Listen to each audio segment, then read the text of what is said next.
بسم اللہ الرحمن الرحیم۔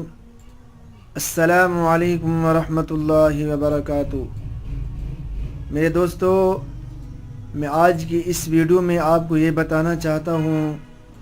کہ شوہر کی خدمت کرنا بھی صدقہ ہے۔ میرے دوستو، حضرت ابن عمر رضی اللہ تعالیٰ عنہما سے مروی ہے کہ آپ صلی اللہ علیہ وسلم نے فرمایا،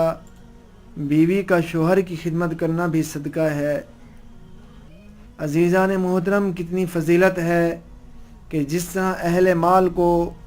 خدا کے راستے میں خرچ کرنے کا ثواب ملتا ہے، اسی طرح عورتوں کو شوہروں کی خدمت میں ثواب ملتا ہے۔ معلوم ہونا چاہیے کہ خدمت کا مفہوم وسیع ہے، مثلا ناشتہ اور کھانا، ان کے وقت اور مزاج کی رعایت کر کے بنانا، ان کے سامان کو حفاظت اور ڈھنگ سے رکھنا، غسل اور وضو میں مدد کر دینا، جاڑا ہو اور گرم پانی سے وضو اور غسل کی عادت و ضرورت ہو تو ان کے بلا کہے انتظام کرنا اور پہلے سے تیار رکھنا، حسب ضرورت کپڑے دھو دینا، پھٹے ہوں تو سی دینا، حسب ضرورت سر پیر دبا دینا، بیمار ہوں تو ان کی دوا اور پرہیزی کھانے کا انتظام رکھنا، صبح اور دوپہر کو نماز فجر اور ظہر کے لیے جگا دینا، سونے سے پہلے تکیہ اور بستر کا انتظام کر دینا، ان کے احباب اور مہمانوں کی رعایت کرنا، ان کی منشا اور مرضی کے موافق چائے ناشتہ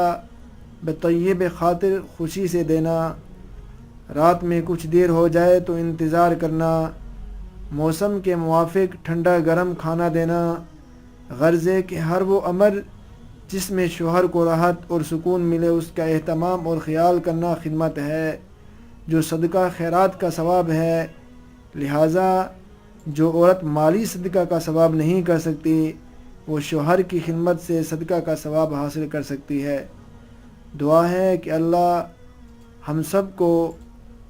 اپنوں سے بڑوں کی عزت کرنے کی توفیق عطا فرمائے اور ان کی خدمت کرنے کی توفیق عطا فرمائے۔ آمین۔